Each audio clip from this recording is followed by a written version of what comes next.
And welcome, ladies and gentlemen, to the Unpopular Reviews AEW Dynamite Review Show, aka 50 Minutes of Fury. I am your guest. I'm not your guest, I'm your host.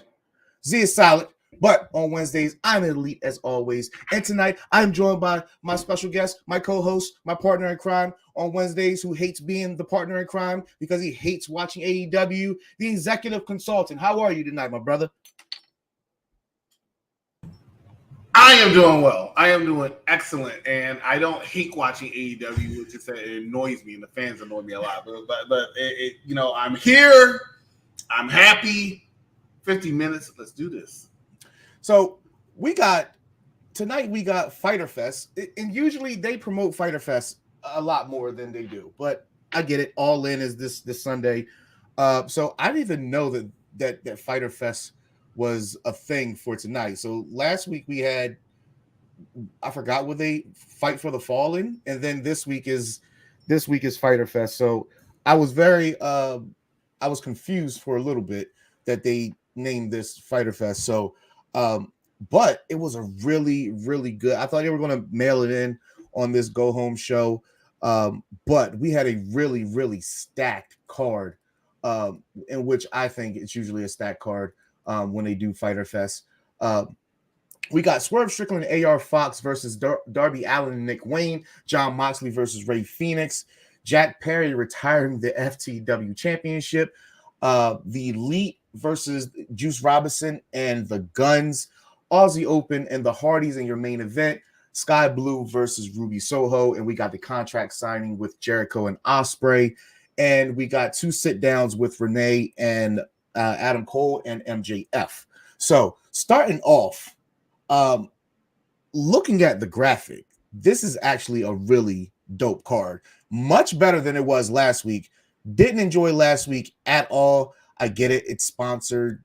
They had to fulfill sponsors and stuff. Same thing they got to do with Shark Week. So you definitely want as much talk. You want all of pro wrestling talk to be about you and you only for this whole next 10 days for, All In, and then All Out is like the next week after that in Chicago. So you definitely want to keep all eyes on you. I think this card definitely was one of AEW's best. It wasn't anything that it couldn't do without.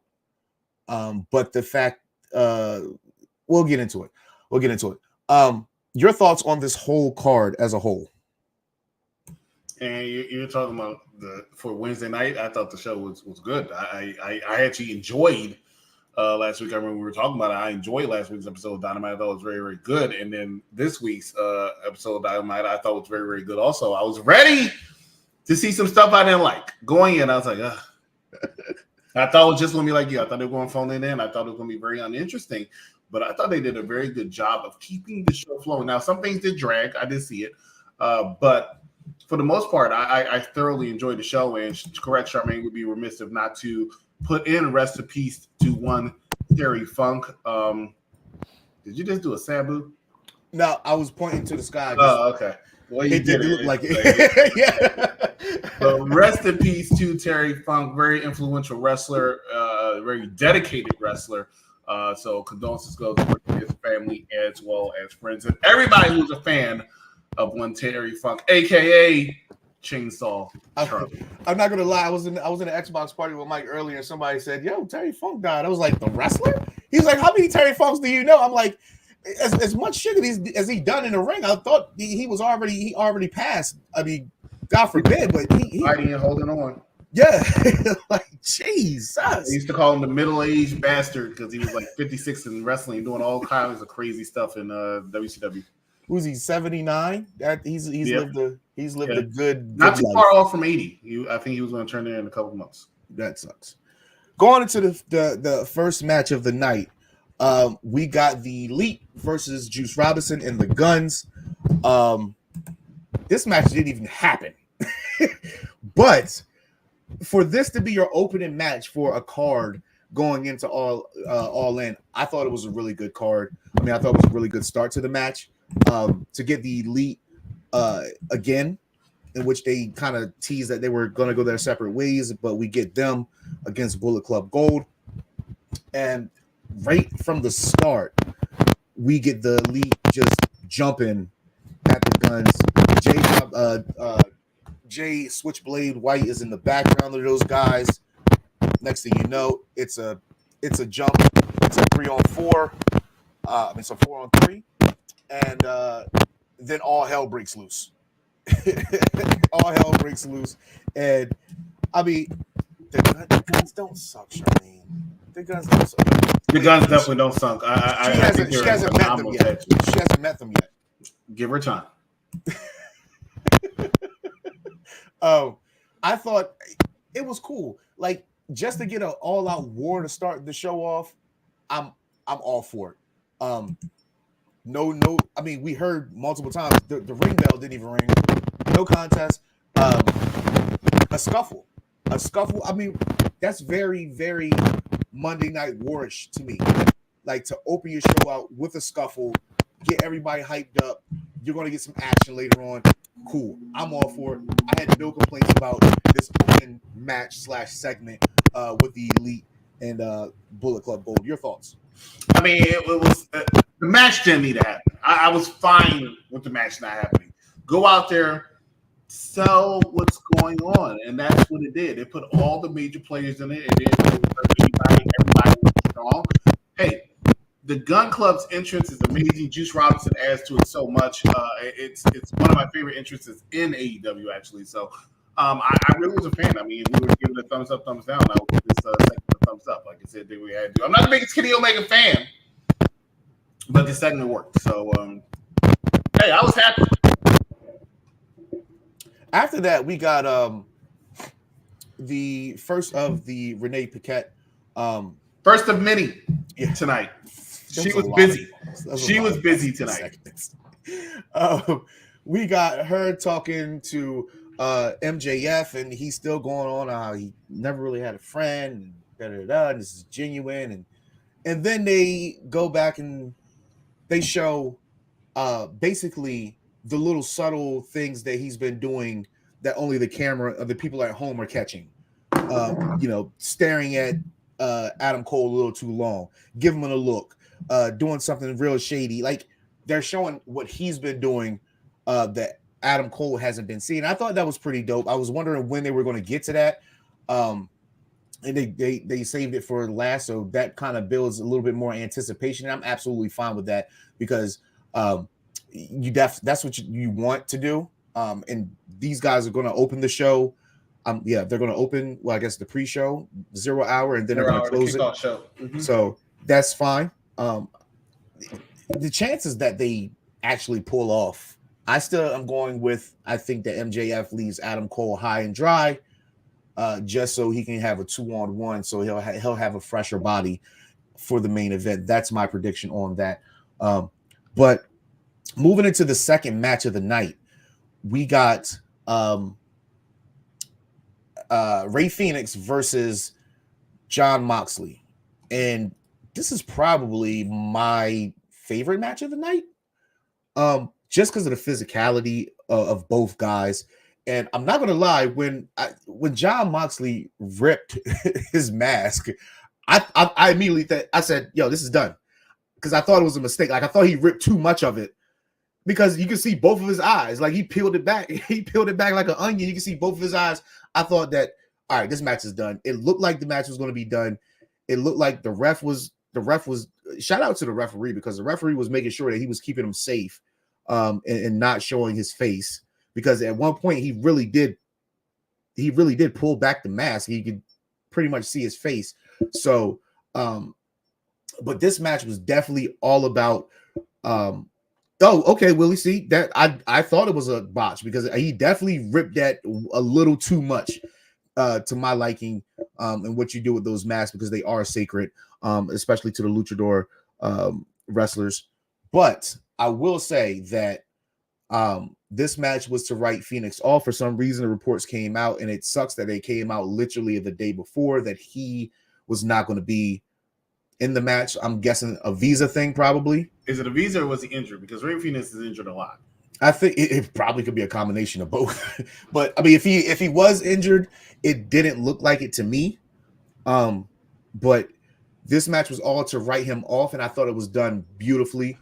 You talk about the mask thing, and I agree with what you're saying. I see what you're saying. The only thing that I will add to it is I thought it was made it worse is when Antonio Cesaro, Claudio Castagnoli came out and put the crowbar in it. And I'm like, okay, really, bro? We're doing this? Yeah, that match was coming off. But once again, I'll say it. I loved it.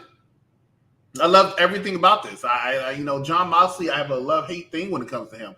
I loved a lot of stuff he does, and I hate a lot of stuff he does because he's so weird. But I know that's somewhat his character. I know that's how he is in real life. And I'm like, are you helping or are you bearing? I don't know. The man has a lot of pull backstage. You can tell that. But he's darn entertaining. Yeah. I wish Cesaro would acknowledge the fact he's Ring of Honor World Champion more. I know he had an interview this past week when he said, I'm still around. I'm still World Champion. Okay, fine. But every time I see you, you're just picking up slack and not carrying your championship. And I see everybody else proud of their championships.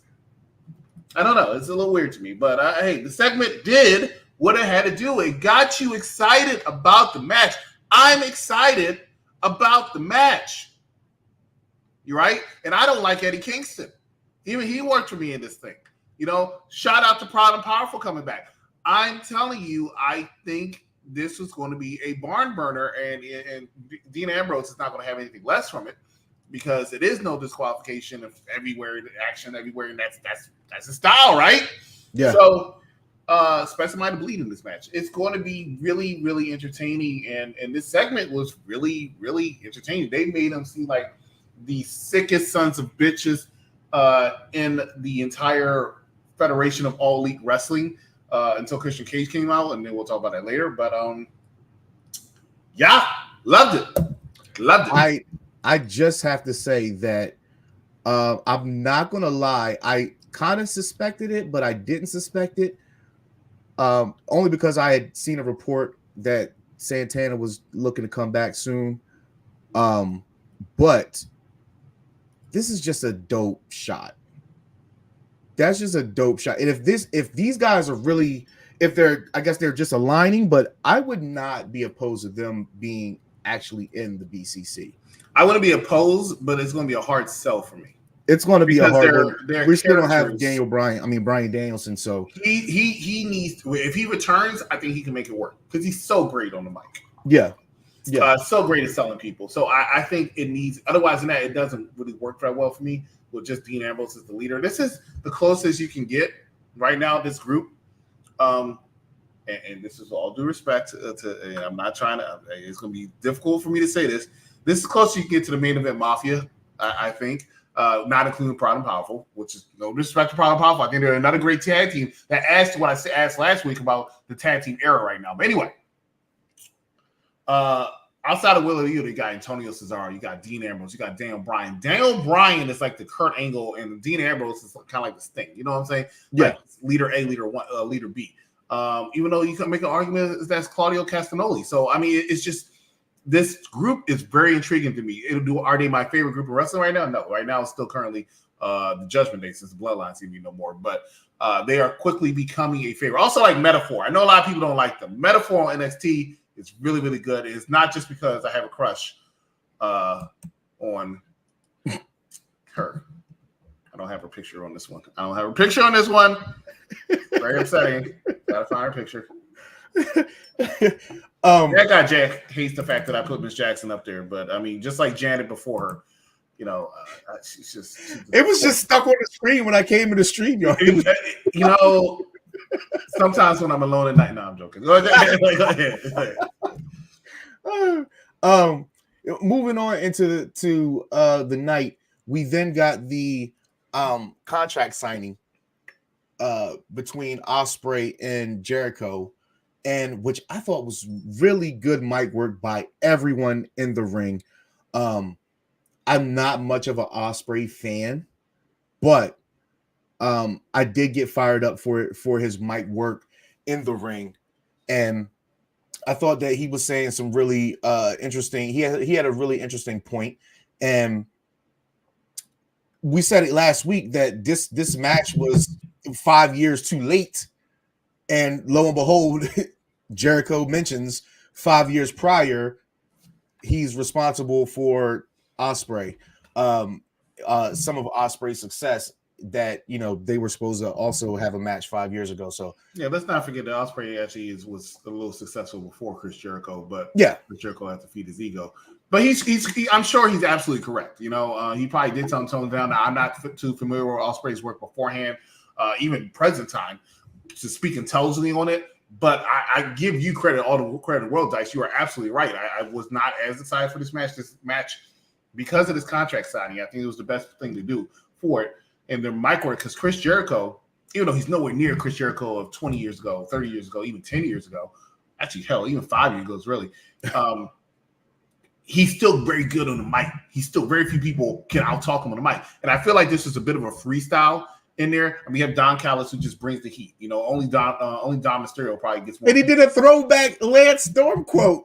Oh, yeah, if I can be serious for a minute, which drew a lot of heat. It did. Will Ospreay brought a lot. I agree with you. I brought a lot of fire and intrigue into his promo, and it made you discover, if you don't know who the hell he is, and let's be honest with you, well, most people watch AEW, you probably know who he is because they're hardcore wrestling fans. But let's say he was in WWE, that promo would have got a lot of eyes on him. For people who are not too familiar with his work, he did a very good job of selling himself. That is important when you are on television like that and you're selling a product. The product is you. That's why you're an independent contractor. You are selling yourself. And he mentioned it, and I think it was a little bit worse. It was a little bit MJF in there, but he mentioned the fact that in 6 months, my contract expired. Now, I know on good authority, I'm not going to name sources, he has no intention of ever going to WWE. No intention. I believe that. But he can still put it out there and get some moolah. One thing I'll say, and then we're going to move on, is that Edge, the rumor is that he's going to AEW now because WWE declined his contract, blah, blah, blah, blah. Now, I will tell you this. Now, how much validity are you giving this? Because how I feel about this. I know this, and Mike def the dirt sheets and yada, yada, yada, and I get it. And I tell Mike all the time, I said, listen, I'm all for it. But what my stance on dirt sheets is, usually I'm going to Google it first. I'm just going to Google whatever the name is. If it pops up immediately in my results, I tend to give it a little bit of validity. But I just randomly typed in Edge, and I kid you not, it was at least 8 to 10 media outlets had picked up this story. And all of their stories coincided verbatim, saying pretty much the same thing, maybe a little bit of different verbiage. However, Mike says, it's so many people that are talking about it, but now it's scary. Like it's scaringly true. Real. Before it was a joke. You like, actually, it was. I'll tell you what it's almost like to me when Cody Rhodes first left AEW. Everybody was saying he's going to WWE. I said no, he's not. It doesn't make any sense. He's not going to WWE. Yeah. I was so adamant. It was like not a doubt in my mind. Then all of a sudden, it picked up a little and said, "Hold up, maybe I am wrong on this one. Maybe he is going to WWE." Next thing you know, he's rising up a Cody elevator at WrestleMania. So, hey, it turned out to be the worst kept secret in professional wrestling. Correct. And it could be with Edge. Now, here's the reason why I'm going to kind of dispute it. One, I just can't see Edge saying it. I'm leaving. I mean, I know Big Show did, Mark Henry did and stuff, but I can't see Edge sitting here saying, I'm going to AEW, leaving WWE. I just can't see it. I mean, but him being best friends with Christian and him being best friends with Christian, he's being friends with Dax Harwood. That's about, Matt and Jeff over there. I can see that. That's a possibility if you want to sign like a 1-year deal. Same time, Edge looks like he's been talking like he is ready to retire. He definitely his last promo on SmackDown, he definitely sounded like somebody who's your heart is into it, but your body just ain't got it. Correct. You ain't got it no more. His last few matches, when he first came back, outside his injury he had with Randy Orton that time, when he first came back that first year, he was putting on some good matches. Yeah, like great. And even though his age, no offense to his age, just even though his age, just it's reality. His last year or so hasn't been the same. Now, he still put some good matches because he knows God to tell a story. He's had some good opponents, Seth Rollins, Finn Balor, people that you're going to have good matches with. However, at the same time, I can tell, even his match with Sheamus on SmackDown, great match. Really good match. But I can tell The man is tired. I can tell he has not wrestled that much this year. To his credit, he's wrestled about 3, maybe 4 matches this year. Finn Balor, Royal Rumble, which he left immediately, and I think he might have wrestled Dom, and he also wrestled Grayson Waller. So it's showing. And last year he said this is the year he's planning to retire. Don't be surprised that there's a little bit of trolling action. But what I mean to say is when he decided he was going to get back in the ring after all that talk, he was actually going to go to AEW. That's what he told WWE officials. So WWE says, okay, fine, we're going to clear you. We're going to pay you this money. You're going to come back. This could be another tactic. I don't know. Man was on the bump today. I don't know what this is. I don't think he's going to move any needles, to be honest with you, because some people saying, because you know what? A lot of people say it's time for Edge to retire too. This is what I talk about with AEW fans. Like a month or so ago, people were like, Edge, he retired. You can see all the other stuff. He's retiring. Now everybody's like, oh, if he comes to AEW, that game will... What? Yeah. He's not going to be out there every week. He's not. He's going to take the place of Sting if he comes back.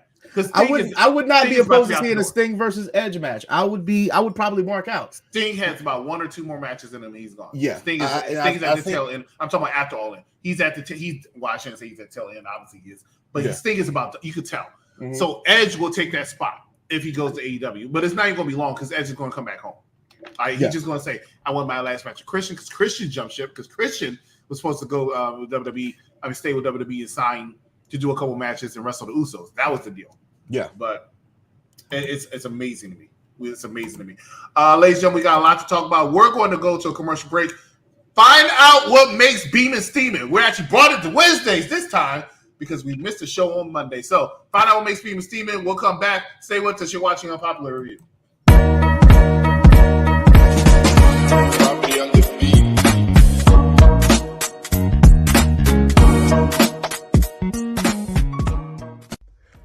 Yo. What's going on, man? It's your man, Steamin', Willie Beamin'. And I'm coming to you with this week's What Makes Beamin' Steamin'. Now, in WWE this week and last week, they started off their Canadian tour. So, that's the real reason why we ain't got both the Usos on TV. Because one of them ain't even allowed in the fucking country. Well, in part of the country anyway. Part of the continent. But like in Quebec, I don't think he was allowed. But he was allowed in Toronto. One of the two. I forgot how it went. But anyway, we got Raquel Rodriguez back. She's giving some competition to Rhea, where Rhea's been dominating and kicking ass for real. So, you know what I mean? It's good to see another strong woman come back and hold the threat of Rhea, even though she's not losing. Second thing, now, I'm tired of them talking about is the bloodline over. We already know what's going on with the bloodline. There's so many layers to this shit. This shit ain't over. We about to get another one of the not the Briscoes, but another one of the motherfucking Rikishi boys to come up and help in this feud. But we know we about to get Roman and Jimmy right now. That's why Jay out, the right hand man. Anyway, another thing. I'm so fucking sick of this whole thing with the fucking Judgment Day. It's like they killing all the great factions, man. It's like they killing all the great factions. Like, you creating turmoil in the Judgment Day for what? Like, they got a real good thing going. And I don't think they should fuck it up by having this little beef with Damien and Finn, brew up. And then, yeah, man, I just think it fucking sucks. Fourth thing that had Beamin' Steamin' this week. We gonna go there. It ain't even heavy, man. I'm gonna talk about Dynamite a little bit. AEW be having some great matches. It's just that their storylines, like, they all over the fucking place. Like, for real. Like, you don't know who's beefing with who. You don't know why they beefing. Then when you think you figured it out, then they come with another shit. I love the trio shit. The trio matches be great and amazing. What is it? The Blacksmith Club, John Moxley and them motherfuckers. I used to them, they're a gang for real. They be whooping ass, man. I like them boys. I gotta watch the AEW a little bit more than I was. Because at first, it was bullshit. Bullshit. Now, you know what I'm saying? Edge might be going to AEW. And now the Cody had went back. So now it's giving that meme. Oh, so now you wanna fuck with me now? Oh, you fuck with me now? That's what it's giving now. I think Edge wanna go over there with Christian. You know what I'm talking about? Fifth finest thing that made beaming steaming this week, man. Absolutely nothing. The week of wrestling has been amazing, man. Oh, NXT, Heat Wave, man. Carmelo Hayes and that boy. Oh my goodness, that was a great match, man. Great match. Now that's this week's what makes beaming steaming. It's like, nah, I ain't spitting no loogie, y'all. Jones out. I was watching. I was watching. Like, the blacksmith. Yes, dude. The blacksmith. That is great. I put that into my soundboard. The Blacksmith Club. Shout out to Steeman, Willie Beeman, whatever. You can catch his segment every single Monday on the Unpopular Review Wrestling podcast. Like I said, we didn't have this Monday, so we brought it to AEW Wednesday. But we just finished talking about Edge. We just finished talking about the Blacksmith Club. Willie, if you fix your lighting, like first of all, you have to like real intimate. It was way too intimate. Right? It was the wrong music. But first of all, you just sent it to me, right? You acted like you had that for a while. I could tell you just did that about 20 minutes ago. But I'm not going to say too much about it. But whatever. What else we got on AEW, Dice Man? He almost sounded like, around here we get like you get around like 9 o'clock. You got like the R&B stations. Exactly. It's the quiet storm. I want to do watch out for the Unpopular Review radio station. It's coming. I really want to do that. So, I want to do that and make a movie. And with the 2023 and in my limited budget, and I do highlight limited, I might be able to do something and put it on Tubi soon. Oh, you damn right. Tubi will give a show to anybody. Right, exactly. Tubi will give a show to anybody. Listen, we can get Unpopular Review on Tubi if we want to right now. Let's talk. The hood will definitely find us. Halfway through 50 Minutes of Fury, thank you for tuning in. Swerve Strickland and AR Fox, the Mogul Embassy versus Darby Allin and Nick Wayne. I'm not going to lie. If it wasn't for the Moxley and Ray Phoenix match, this would be my favorite match of the night. Hard-hitting, lots of action, fast-paced. You said it last week. Swerve's mic work, his nuances, everything that he's doing as this heel character, I am all for it. For a minute, I wasn't with it. I was not with it. I thought combining the Mogul with the Mogul Mafia, whatever Mogul it was. Dynasty. You're just as bad as right now. The embassy, I thought it was stupid, but I think it was a shot in the arm that the embassy needed. Because you cut the fat off, and the embassy really just is Prince Nana, Swerve, and Brian Cage. That's fine. But we ain't seen the Bordeaux dude, who the big tatted. We ain't seen him in a while neither. But he's a powerhouse. He definitely creates another element. But in regards to this match, like I said, fast paced, hard hitting, and I know what AEW's doing too, man. Why y'all keep showing Nick Wayne mom? His mama fine, boy. His mom is attractive. I saw that. I was like, I bet they keep every time that man is on TV, they pan straight to his mama. Yeah, it's like Stifler's mom, but yeah, Stifler's. I completely agree with you 100% again. Dice. Oh, you are like so static. Me? There we go. Now I can hear myself. You fix that real quick. So this match was really, really good, really, really entertaining. Dice hit the nail right on the head. He is not Darby Allin. Swerve Strickland has been very, very good. The maturation of his character, since MLW, the NXT, the SmackDown for that cup of coffee, to AEW has been very, very good. Like I said it last week, and I'll say briefly for 5 seconds right now. I saw him when he debuted in AEW. I said never going to work. I don't know why he's there. Now he's quickly becoming one of my favorites. His mic work has improved. His facial expressions to tell the story has improved. I love the firing AR Fox spot. I thought that was very well done. Even when they came down and then Darby was like, you ain't got nobody left. And Swerve's like, I got somebody. Here comes the TNT champion as well as Luchasaurus. And Christian, the way he ran down the man's passed away father was very uncomfortable, which was made compelling TV. Christian is very good. But he did this. Remember, he did the same to Jack Perry. Same thing with Jack Perry. He's very good at creating heel situations. Christian, and that's the first time I'll say this, is in my opinion one of the low-key greatest heels of all time as far as being underrated. Will I ever put him number one? No, but he's super underrated. He deserves to be in the conversation. I would say not. Good. I would say not not at any point in his WWE run would I consider his heel work great.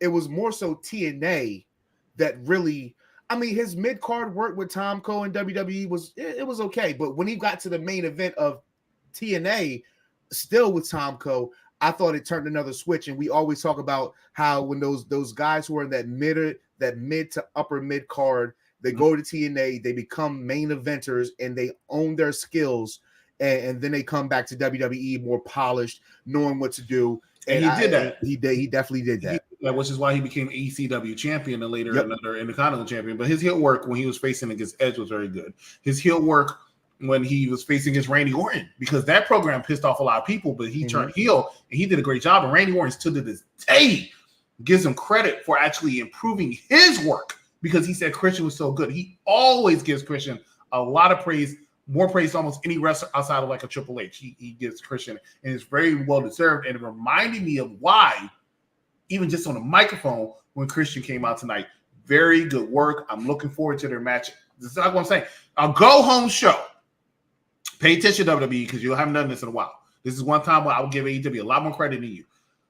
A go-home show should always not only whet your appetite, it should really make you anticipate what is going to happen at the pay-per-view or PLE.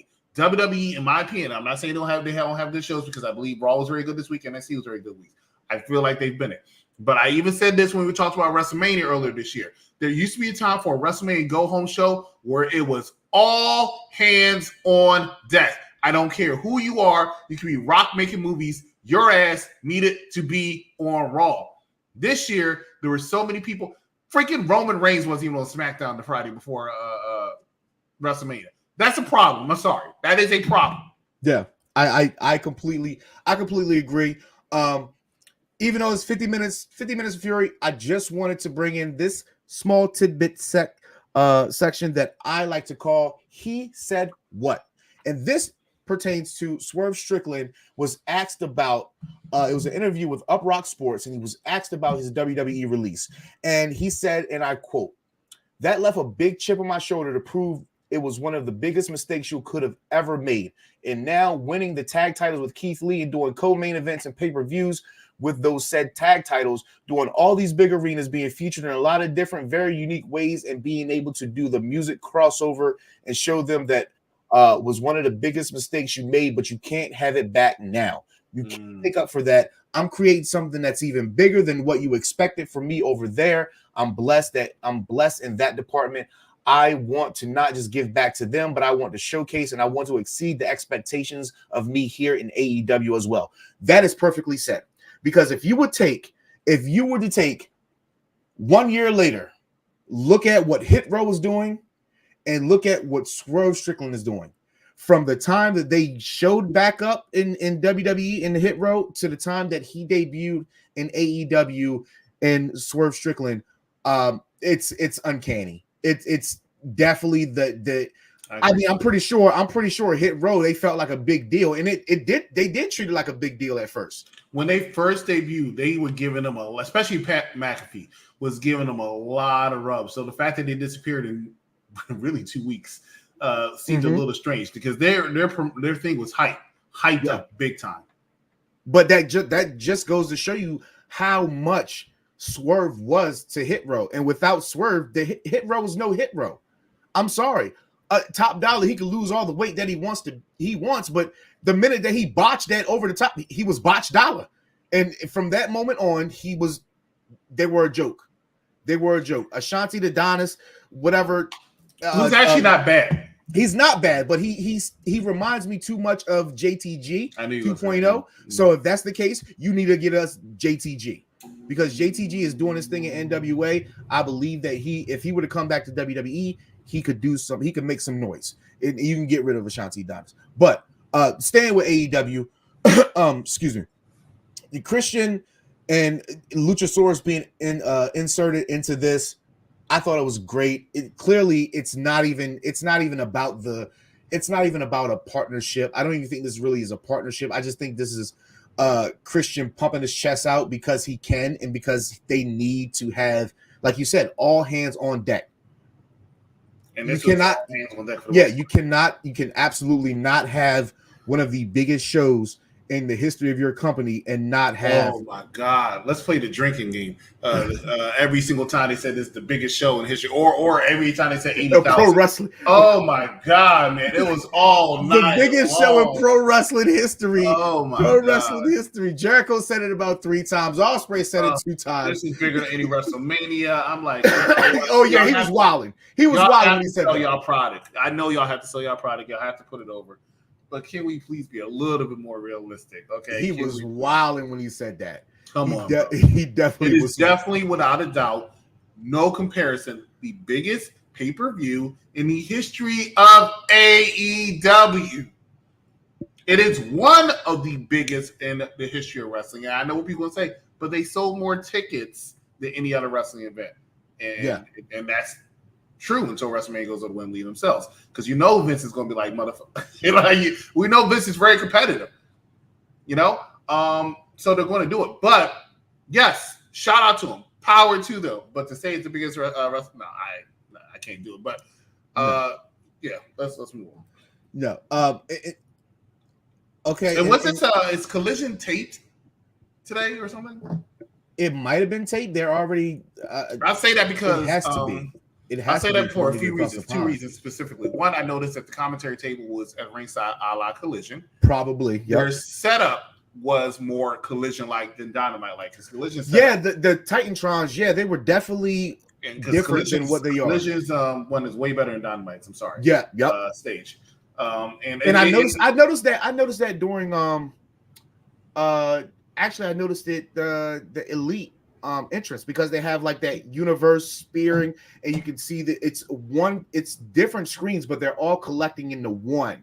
Right. And as you look at them straight on, you can see that it's all just one picture. Correct. But the lights kind of mess up the angles of it a little bit. So the same things, but you know, and I wouldn't be upset if they just had the Collision, just like WWE. Even though I always prefer where Raw has a different set than SmackDown. I do prefer that.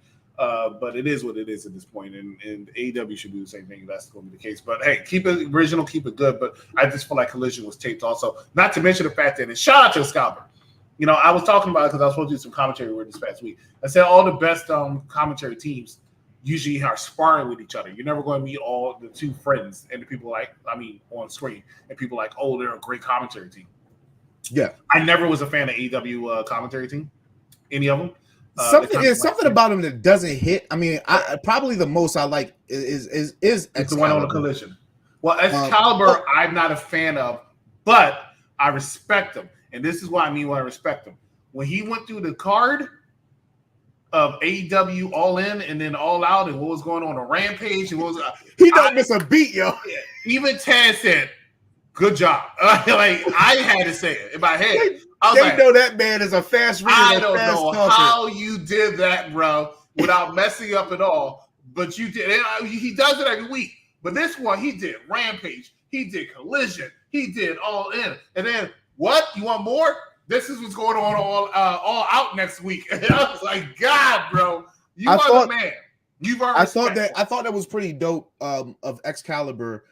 Since we're talking about it, is after the whole thing with Rey Fenix happened, he pretty much had the Jim Ross, the show must go on type feel, where you can hear in his somber tone that even though he didn't want to go on with the show, he had to, and he was reading like the DraftKings stuff, and it was like, yeah, DraftKings, you know, you can post in your votes, and then like the fact that he switched up his whole tone. You know, I thought that was pretty dope of him, because Taz would have just ran through the shit. Oh, look, we got these DraftKings. Shut your goofy ass. That's why Excalibur leads. But, you know, like I said, he earned respect for us. He's not my favorite play-by-play guy, because I feel like he's a little bit. The Collision team is really good. Collision team is good. I do like Collision team. I've always been a fan of Kevin Kelly. Since his Rock interview days. And you know, I think Nigel's the other one or something like that. But Nigel McGuinness. Yeah, but I've been a fan of Collision thing. But that's another thing. When they ran the Collision card, I was like, are these people not going to go to London for all? Because you know they can't really realistically do Collision and then they can make it to no. So I'm thinking it's taped. Yeah, it's definitely taped. That's probably taped, and Rampage is probably taped. So Rampage is always taped. Yeah. Okay, so next we're going to get into the AEW equivalent of their rising upstart in Sky Blue. She's the equivalent of Roxana Perez in NXT. I literally mirror these two women, almost same age, small look, bright future. They keep placing her in there with veterans, and she just keeps working. However, this first of all, shout out to Sky Blue, one of the best asses in professional wrestling. My God, listen, that thing was looking so potent tonight. I had to go look at her Instagram, boy. I ain't gonna lie to you, that thing was out there. But come on, man, I gotta show love to the ladies. That's what they want. That's what they want. I can't. That's what they want. But this match, probably one of the most disappointing matches I've seen from Sky Blue. And I talk about this a lot whenever being on the Mike Knox show. Shout out to Mike Knox. Catch him every Monday, 6 p.m. I hate when I can see women counting their steps. And maybe that's just Sky Blue being young. Or maybe that's because they don't mesh too well right now. They mesh better in a tag situation because they don't have to interact so much. This match was about 8 minutes, maybe. And it started off really fast, really good, really hot. And then you could definitely tell that Sky Blue was gassed. I mean, she got her moves just had she whiffed on a lot of stuff. She connected, she didn't botch, but you could tell it was kind of like a walk-through speed. In which I really didn't, because it took the crowd out of it. Like it literally took the crowd out of it. I like to watch the front row on the opposite camera side, and looking at them, they were cheering the whole time. But then when it started to get to the finish of the match, where Sky Blue was running out of gas, you could nobody was clapping, nobody hands were up. It was kind of a watch party at that point. But Ruby Soho gets the W, and as she pins Sky Blue, right? Like I'm looking at Sky Blue on the mat, and she's just huffing and puffing, like her chest is going up and down. Boom, boom, boom, boom, boom, boom, boom. I'm like, yeah, she was tired AF.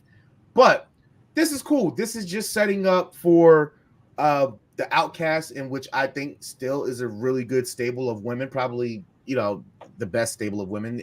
They're the only stable of women, but this collective of women, they're doing really good heel work. They're the only stable of women in AEW. Yeah, in AEW. So would you choose Outcast or Damage Control?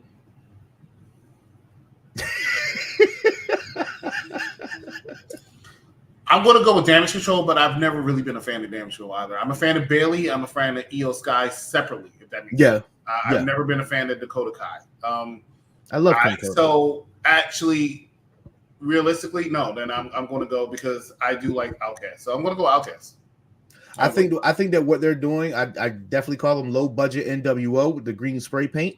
But that women's division, you can't continue to try to push this women's division and have these three women who are all veterans together. They need, because I feel like the spark outside of Britt Baker and Chris Statlander, there's nobody else. Y'all putting Willow Nightingale on. They need to add some more, like one or two more women ex-WWE superstars, and there's plenty of them out there. They just released Lacey Evans, or she left. Maybe her. There's women out there. They need to be a little bit stronger. Toni Storm losing the title twice did not help, in my opinion. No. Now, granted, she might win it on Sunday. I think that's a possibility. Is it Sunday or is it Saturday? Sunday at 5 p.m. 1 p.m. 1 p.m., 5 p.m. their time. Yeah, 5 p.m. their time. So it's like, I think there's a lot of potential there, but there's still more interesting. But definitely the division right now is not on the upswing. So I'll say that. But this match, I thought was the equivalent. You mentioned equivalent. I'm going to mention equivalent of a bathroom break. This was the downside of AEW Dynamite by far. And, that's no disrespect. I'm a big fan of Ruby Soho. Sky Blue, not so much. But I'm a big fan of Ruby Soho. But this match was not hitting it. This match was the only thing was hitting was me punching myself to go to sleep. So I decided to go take a crap instead. So, yeah. I will say the one thing that I don't get, right? So you can have the pure Ring of Honor championship featured on Dynamite at times. You can have the World Ring of Honor championship featured on Dynamite at times. Ever. Why not bring Athena? Athena is doing her thing, and Athena nobody never shows up. knows. Yeah, Athena never shows up. But like the past 2-3 matches she's had on those Ring of Honor cards, smashed. I am glad she's doing that because she needed to work on some stuff. So right now she's doing that in Ring of Honor. Then she can come and she can do some stuff. But she needs to stay in Ring of Honor so she can get some eyes on that product. That product needs some eyes. Until they get an actual true TV deal, I don't think it's happening. They don't want. It's the name that they don't want. Ring of Honor for some reason. Like honestly speaking, I've always said they don't need Rampage. No. I agree. They could have just made Collision as. I think originally that was going to be what they were going to do, was going to make a Ring of Honor, but then the CM Punk thing happened, and TV deals don't want they want the name AEW, kind of like why Spike TV got rid of TNA or ECW. Spike TV got rid of ECW, and then the USA picked up WWE, and Spike TV picked up TNA because they were trying to compete. It's the name, WWE when they first bought WCW, they wanted to separate it and have WCW as its own brand, but nobody wanted the WCW name, so they had to create the brand split, which I think is the best boom, the real best boom in wrestling. I thought that what they should have done is you should have kept the whole deal hush hush. Vince should have kept the whole deal hush hush. You could have been running WCW on one network, WWE on another one. I get it, costs and expenses and all that. I get all of that, but at the same time, think of the buzz you could have created because they lost the TV deal. Did they lose the TV deal? Yeah, that was. Oh yeah, because Turner was done with. Right. He was done with. So they lost it. That's why Eric was actually going to buy WCW his own money, him and his partner. But the deal fell through. They weren't going to get the TV deal. They said we'll sell you the company and the wrestling contracts, but we're not giving you the TV deal. We're canceling the show. So he backed out, and so Vince said, "Okay, well, I get in. I can negotiate a TV deal." Well, here's a surprise. I mean, when I say surprise, I'm not being sarcastic. Vince lost. They didn't want the WCW name, so he said, "Okay, fine. I got all these wrestlers. I need to put them somewhere, so this is what I'm going to do." But it worked better for the business anyway. 50 minutes of Fury. We only got 4.5. So yes, sir. Closing down on 50 minutes of Fury. We got the. Well, you're not going to mention the Acclaim getting their butts whooped by the House of shit. Yes. Damn. Listen. You know what? This is cool for the Acclaimed, but more so, this is better for Billy Gunn. I was not a fan of Daddy Ass. I was over it. I thought that in the perfect world, it should have been the Guns all together. Like I wanted Billy Gunn with his sons, but I'm glad that they were able to establish some independence from him, create their own niche. Which I think they've done a very good job. They've done a really good job. Surprised me. They're definitely one of my favorite acts to watch on Dynamite every week. Yeah, I will forever say that the Gun Club coming out to Many Men and Austin shooting the gun, that it was great. Still one of my favorite entrances next to Ricky Stark every week. But what was most important to me was the fact that we're not getting Daddy Ass. We're getting badass Billy Gunn. But he said the shit like he said badass Billy Gunn like we were like he was top notch. Like, come on, man. Like my name is Billy. Doesn't matter. Like he said it like, I mean, what he was saying was absolutely true. He's done things in the wrestling industry that will go down in history. He will forever be noted in that place in history. But it was a small footnote. He was a small footnote. Cool. You had a great tag team partner. You're going to go down as one of the best tag teams of all time. Yeah, it saved both of their careers. As the WCW DX Invasion, cool. After that, you were with Billy and Chuck. Okay. Underrated also. You were part of VKM, the Voodoo Kin Mafia in TNA. Yeah. So I mean, he's had a pretty very good career. Smoking Guns were also a good tag team. Smoking Guns. He's had a very good career. And I think he is winding down. I think this is probably his swan song. What a way to go. Very good. One thing I want to mention though, first of all, the claim was stupid to come out and say, "Hey, let's fight the 3 of y'all, 4 of y'all, really versus us." And I thought they were going to have backup. No, they just said, "We're going to fight. We're going to be in the middle of the ring so y'all can jump us." Like, I understand that, but whatever. Then Billy Gunn comes out 60-year-old Billy Gunn comes out, right? Now, granted, the man's a monster, but 60-year-old Billy Gunn comes out and intimidates all three of them, even though he can't even get in the ring, right? Not a lot of people see that, but if you wind it, you'll see it. He tried to get in the ring one way, it didn't work, so he slid in the ring, and then they're like, oh, we're just going to get out because he's going to beat us up. No, it didn't make it work. All right. But I'm looking forward to, once again, they sold me. I'm excited to watch it. I'm excited to see it. So shout out to Billy Gunn, the Acclaim, and the House of Black. Main event time. Yeah. Rapid fire. Main event. I don't know why this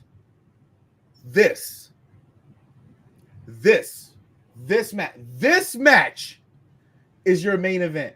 Because it's AEW Dynamite. They do it every time. I tell you. I did it like you could have did. You could have switched this with any match. Moxley versus Phoenix, and still had the ending segment with Phoenix and all of that. I would have had that close the show out. That's cool. But it should have been cool for the AEW World Championship. That would have been great. That would have been great. However, this match was quicker than a hiccup. Like when I seen it, I'm like, wait, this is the main event? I was surprised. Aussie Open. I don't like watching them without Will Ospreay, so it's very cringy to me. The Hardys at this point can barely move. I'm kind of over it at this point. Jeff can't hit a smooth swanton. The past 6 swantons that I've seen Jeff Hardy hit, he always lands on his lower back, so it looks like a fish out of water when he flops down on an opponent. It never looks clean like it used to look in WWE, where the top part of his back and shoulders hit the person. It's always his lower back because he mistimes the swanton. I'm kind of over the Hardys. I'm over the nostalgia with them. The last hoorah that they can do, in my opinion, is give us the deletion universe, whatever. Just give us that. I seen a meme today that had the Hardys on the mic against LA Knight, and Jeff is screaming obsolete. LA Knight screaming yeah. Matt screaming delete. And they just went in the circle for a whole minute. Yeah. Give us that from the Hardys. Give us that from the Hardys. This incarnation of the Hardys, I'm over it. I'm good. I don't even like the Hardys as a mentor to Private Party or why is All Ego Ethan Page even with them? That's a gripe for me. Ethan Page should have been a freaking star at this point. You're wasting his talent just like you wasted Scorpio Sky. I just see him sitting in the skybox on Collision every other week. Like, Aussie Open, this match was clearly about them and trying to influx their dominance to make them look strong for MJF and Adam Cole. So after the match, they call out better than you, baby, and we get a brawl to end the night. We got a brawl to start the night. We got a brawl to end the night. They teased this kangaroo kick. I'm not gonna lie. I'm marking out for this kangaroo kick because I want to see what the hell MJF has planned, and I think that he's going to try something. But for them to get over a double clothesline, people are marking out for a double clothesline. I don't understand it. I have no idea why you are marking out for a double clothesline. We see this double clotheslines happen in tag team matches every day, B. They happen every day, B. But this was a terrible, terrible main event. I get it. The match itself was terrible. Looking at it on paper, it made my balls itch, excuse me, but it was just trash to me. Underwhelming. It was a very underwhelming main event to a pretty good card that you had, naming it Fyter Fest. Like I would probably have to look at the last Fyter Fest that review that me and Mike did on a Mike Knox show from a year ago and compare it to this one. I'm pretty sure this one doesn't compare to the one last year. But it's a good show overall. Main event, not so good. Your thoughts? Well, quite frankly, I did enjoy it. And what I enjoy is I think Aussie Open's a very good team, and I enjoy seeing their work. The notes I took, Jeff Hardy retired. And that's all I put because it's not funny to me. It's been this way for some years now where I said every time I see Jeff Hardy, it's every week. You look hurt, my man. Yeah. You are also a low-key GOAT. Your popularity was uncharted in some years.